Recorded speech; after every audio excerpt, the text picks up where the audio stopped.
ദുൽഖർ സൽമാന്റേതായിട്ട് ഈ അടുത്ത് റിലീസായ എല്ലാ അന്യഭാഷാ റെട്രോ മൂവീസും വളരെ വലിയ വിജയങ്ങളായിട്ടുണ്ട്. മഹാനടി, സീതാരാമം, ലക്കി ഭാസ്കർ തുടങ്ങിയ സിനിമകളുടെ കൂട്ടത്തിലോട്ട് അടുത്തതായി വരാൻ പോകുന്ന സിനിമയാണ് കാന്ത. സിനിമയുടെ അണിയറ പ്രവർത്തകർ ഒഫീഷ്യലി കൺഫേം ചെയ്തിട്ടില്ലെങ്കിലും ഇന്ത്യൻ ഫിലിം ഇൻഡസ്ട്രിയിലെ ആദ്യത്തെ സൂപ്പർ സ്റ്റാർ എന്ന് പറയപ്പെടുന്ന MK ത്യാഗരാജ ഭാഗവതരുടെ ലൈഫ് സ്റ്റോറി ബേസ് ചെയ്തുകൊണ്ടുള്ള സിനിമയാണ് കാന്ത. തമിഴ് ഫിലിം ഇൻഡസ്ട്രിയിൽ ഒരുപാട് സൂപ്പർ സ്റ്റാർസ് ഉണ്ടായിട്ടുണ്ട്.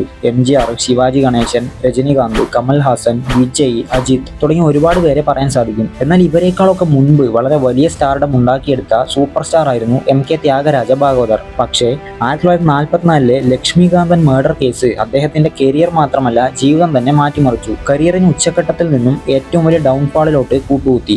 1910 മാർച്ച് 1 തഞ്ചാവൂർ ഡിസ്ട്രിക്റ്റിലെ മായവരം, അതായത് ഇന്നത്തെ മയിലാടുംതുറ എന്ന സ്ഥലത്താണ് ഭാഗവതർ ജനിക്കുന്നത്. ചെറുപ്പം മുതലേ ഒരു സിംഗർ ആവാനായിരുന്നു ഭാഗവതരുടെ ആഗ്രഹം. അങ്ങനെ ഭാഗവതർ കുട്ടിയായിരിക്കുമ്പോൾ തൊട്ടേ പല വേദികളിൽ ഭജൻ ആലപിക്കാൻ തുടങ്ങിയിരുന്നു.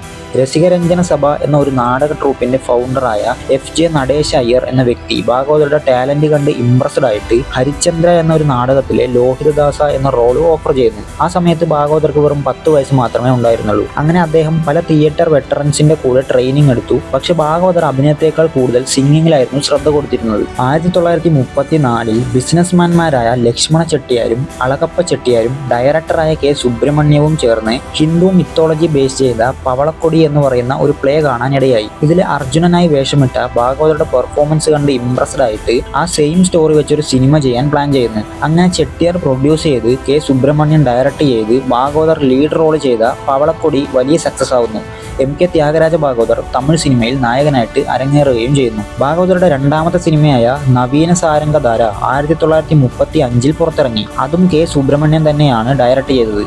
1936 പുറത്തിറങ്ങിയ സത്യശീലൻ എന്ന സിനിമ ട്രിച്ചി ത്യാഗരാജ ഫിലിംസിന്റെ ബാനറിൽ ഭാഗവതർ തന്നെയാണ് പ്രൊഡ്യൂസ് ചെയ്തത്. 1937 YV റാവു ഡയറക്ട് ചെയ്ത ചിന്താമണി എന്ന സിനിമയിൽ ബില്ലമംഗൽ എന്ന റോളാണ് ഭാഗവതർ ചെയ്തത്. അതൊരു റെക്കോർഡ് ബ്രേക്കിംഗ് സക്സസ് ആയിരുന്നു. ഒരു വർഷം മുഴുവൻ ഓടിയ ആദ്യ തമിഴ് സിനിമ എന്ന റെക്കോർഡ് ചിന്താമണിക്കായിരുന്നു. ആ സിനിമയിലെ ഭാഗവതരുടെ പാട്ടുകളും വളരെ പോപ്പുലറായി. അതേ വർഷം തന്നെ അമേരിക്കൻ ഫിലിം ഡയറക്ടറായ എല്ലിസ് R. ഡങ്കൻ സംവിധാനം ചെയ്ത അംബികാപതി എന്ന പടത്തിലും ഭാഗവതർ പ്രധാന വേഷം ചെയ്തു. അത് ആ വർഷത്തിലെ രണ്ടാമത്തെ ഹിറ്റും ചിന്താമണി എന്ന മുൻ സിനിമയുടെ റെക്കോർഡ് ബ്രേക്ക് ആക്കിയ സിനിമയുമായി. അതിനുശേഷം തൊട്ടടുത്ത വർഷം തിരുനീലകണ്ഠർ എന്ന സിനിമയിൽ ഒരു ശൈവ സന്യാസിയുടെ വേഷവും ചെയ്തു. തുടർന്ന് 1941 അശോക് കുമാറും 1942 ശിവകവിയും ചെയ്ത ഭാഗവതർ 1934 മുതൽ 1942 വരെ 9 സിനിമകൾ ചെയ്തു. ഇതിലെല്ലാം തന്നെ സൂപ്പർ ഹിറ്റ്സുമായിരുന്നു. 1944 റിലീസായ ഹരിദാസ് എന്ന സിനിമ തുടർച്ചയായി 3 വർഷം മദ്രാസിലെ ബ്രോഡ്വേ തിയേറ്ററിൽ ഓടി. ഏറ്റവും കൂടുതൽ കാലം ഒരു തിയേറ്ററിൽ ഓടിയ തമിഴ് സിനിമയായിട്ട് മാറി ഹരിദാസ്. 1944, 45, 46 ദീപാവലികളിൽ ഹരിദാസ് ആ തിയേറ്ററിൽ പ്രദർശനം തുടർന്നു. അതേ വർഷം തന്നെയായിരുന്നു ഭാഗവതരുടെ ജീവിതത്തിലെ ഡൗൺഫാൾ ആരംഭിക്കുന്നത്. ലക്ഷ്മികാന്തൻ മർഡർ കേസിൽ MK ത്യാഗരാജ ഭാഗവതർ അറസ്റ്റിലാവുന്നു. എന്താണ് ലക്ഷ്മികാന്തൻ മർഡർ കേസ്? നമുക്ക് നോക്കാം. ഈ ലക്ഷ്മികാന്തൻ എന്ന് പറയുന്ന വ്യക്തി അന്നത്തെ മദ്രാസ് പ്രസിഡൻസിയിലെ ഇൻഫേമസ് ആയിട്ടുള്ള ഒരു ഫിലിം ജേർണലിസ്റ്റ് ആയിരുന്നു. സിനിമാ ദൂത് എന്ന പേരിൽ ലക്ഷ്മികാന്തൻ തുടങ്ങിയ സിനിമാ വാരിക വളരെ വലിയ സക്സസ് ആയിരുന്നു. കാരണം അതിൽ കൂടുതലും അന്നത്തെ ടോപ്പ് ആക്ടേഴ്സ് ആൻഡ് ആക്ട്രസസിനെ കുറിച്ചുള്ള അപകീർത്തികരമായ വാർത്തകളും അവരുടെ പേഴ്സണൽ ലൈഫ് റിലേറ്റഡ് ആയിട്ടുള്ള കുൽസിത സ്റ്റോറീസും ഒക്കെ ആയിരുന്നു കൂടുതലുണ്ടായിരുന്നത്. അതുകൊണ്ട് തന്നെ അന്നത്തെ ഒട്ടുമിക്ക ആക്ടേഴ്സും അവരുടെ അത്തരത്തിലുള്ള കഥകൾ പുറത്തു വരാതിരിക്കാൻ വേണ്ടിയിട്ട് ലക്ഷ്മികാന്തനെ പണം കൊടുത്ത് ഒതുക്കുമായിരുന്നു. എന്നാൽ MK ത്യാഗരാജ ഭാഗവതരും അന്നത്തെ വലിയ കോമഡി ആക്ടേഴ്സിൽ ഒരാളായിരുന്ന NS കൃഷ്ണനും SM ശ്രീരാമലു നായിഡു എന്ന് പറയുന്ന ഒരു ഡയറക്ടറും ചേർന്നിട്ട് അന്നത്തെ മദ്രാസ് ഗവർണർ ആയിരുന്ന അർദുർ ഒസ്വാൾഡ് ജെയിംസ് ഹോപ്പിന് ഒരു മെമ്മോറാണ്ടം സബ്മിറ്റ് ചെയ്യുന്നു. ലക്ഷ്മികാന്തന്റെ സിനിമാ തൂത് എന്ന വാരികയുടെ ലൈസൻസ് പിൻവലിക്കണം എന്ന് ആവശ്യപ്പെട്ടുകൊണ്ടാണ് ആ ഒരു മെമ്മോറാണ്ടം അവർ സബ്മിറ്റ് ചെയ്തത്. അങ്ങനെ ആ ലൈസൻസ് പിൻവലിക്കപ്പെടുന്നു. എന്നാൽ ലക്ഷ്മികാന്തൻ വ്യാജരേഖകൾ ഉപയോഗിച്ച് മാഗസിൻ നടത്താൻ ശ്രമിക്കുന്നു. പക്ഷെ മാസങ്ങൾക്കകം തന്നെ അത് അടച്ചുപൂട്ടേണ്ടതായിട്ട് വരുന്നു. എന്നാൽ മറ്റുള്ളവരെ കുറിച്ച് അപവാദം പറഞ്ഞില്ലെങ്കിൽ ഉറക്കം വരാത്ത ലക്ഷ്മികാന്തൻ ഹിന്ദു നേഷൻ എന്ന പേരിൽ പുതിയൊരു മാഗസിൻ തുടങ്ങി വീണ്ടും സെയിം പരിപാടി തന്നെ റീസ്റ്റാർട്ട് ചെയ്തു. അണ്ണനാരാമോൻ. ഇത്തവണത്തെ മെയിൻ ഇരകൾ എന്ന് പറയുന്നത് ഭാഗവതരും NS കൃഷ്ണനും പിന്നെ മറ്റു ചില പ്രമുഖ ആക്ടേഴ്സുമായിരുന്നു.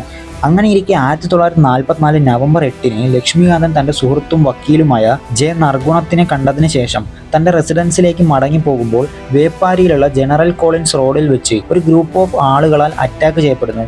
അതിൽ ഒരാൾ ലക്ഷ്മികാന്തനെ കത്തി ഉപയോഗിച്ച് കുത്തുന്നു. തന്റെ ഇടത് അടിവയറ്റിലേറ്റ മാരകമായ കുത്തും ശരീരത്തിലെ മറ്റു ഭാഗങ്ങളിലേറ്റ മുറിവുകളും വകവയ്ക്കാതെ സർവ്വശക്തിയും എടുത്ത് അയാൾ ലോയറുടെ അടുത്തെത്തി നടന്ന കാര്യങ്ങൾ കൃത്യമായി തന്നെ മൊഴി കൊടുത്ത് ജനറൽ ഹോസ്പിറ്റൽ ഓഫ് മദ്രാസിലോട്ട് പോകുന്നു. ഹോസ്പിറ്റൽ പോകുന്ന വഴിക്ക് വേപ്പാരി പോലീസ് സ്റ്റേഷനിലും നിർത്തി കൃത്യമായി അക്രമികൾക്കെതിരെ കംപ്ലൈന്റ് രജിസ്റ്റർ ചെയ്യുന്നു. അതിനുശേഷം ഹോസ്പിറ്റലിൽ അഡ്മിറ്റ് ആകുന്നു. പക്ഷേ നവംബർ 9 ലക്ഷ്മികാന്തൻ മരണപ്പെടുന്നു. അറ്റാക്ക് നടന്ന ദിവസം തന്നെ വടിവേലു എന്ന ഒരു വ്യക്തിയെയും തുടർന്ന് 6 സസ്പെക്റ്റിനെയും അറസ്റ്റ് ചെയ്യുന്നു. അതിൽ ഭാഗവതരും NS കൃഷ്ണനും നായിഡുവും ഉണ്ടായിരുന്നു.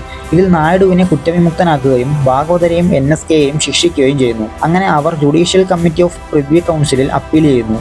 അപ്പീൽ കോർട്ട് സ്ഥിരീകരിക്കാനാവാത്ത തെളിവുകളുടെ അടിസ്ഥാനത്തിലാണ് ഇവരെ അറസ്റ്റ് ചെയ്തത് എന്നും തെളിവുകൾ വളരെ ദുർബലമാണ് എന്നും ചൂണ്ടിക്കാണിച്ചു. ഈ കണ്ടെത്തലുകളുടെ അടിസ്ഥാനത്തിൽ കോടതി ശിക്ഷ റദ്ദാക്കുകയും ഭാഗവതരെയും NS കൃഷ്ണനെയും കുറ്റവിമുക്തരാക്കുകയും ചെയ്തു.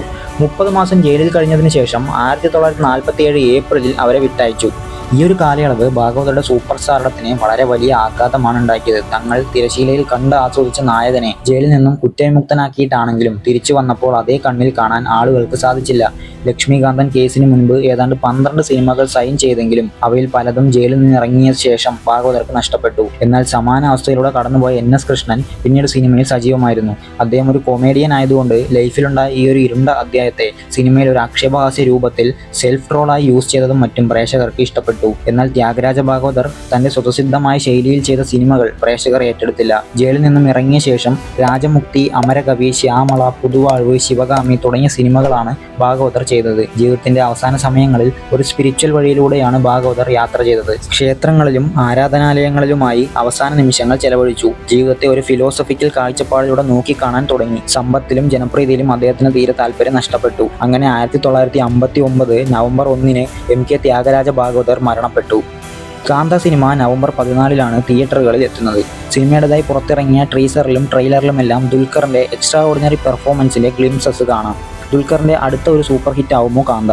എന്താണ് നിങ്ങളുടെ അഭിപ്രായം എന്നുള്ളത് കമന്റ് ആയിട്ട് അറിയിക്കുക. വീഡിയോ ഇഷ്ടപ്പെട്ടു കഴിഞ്ഞാൽ ജസ്റ്റ് ഒന്ന് ലൈക്ക് കൂടി ചെയ്യുക.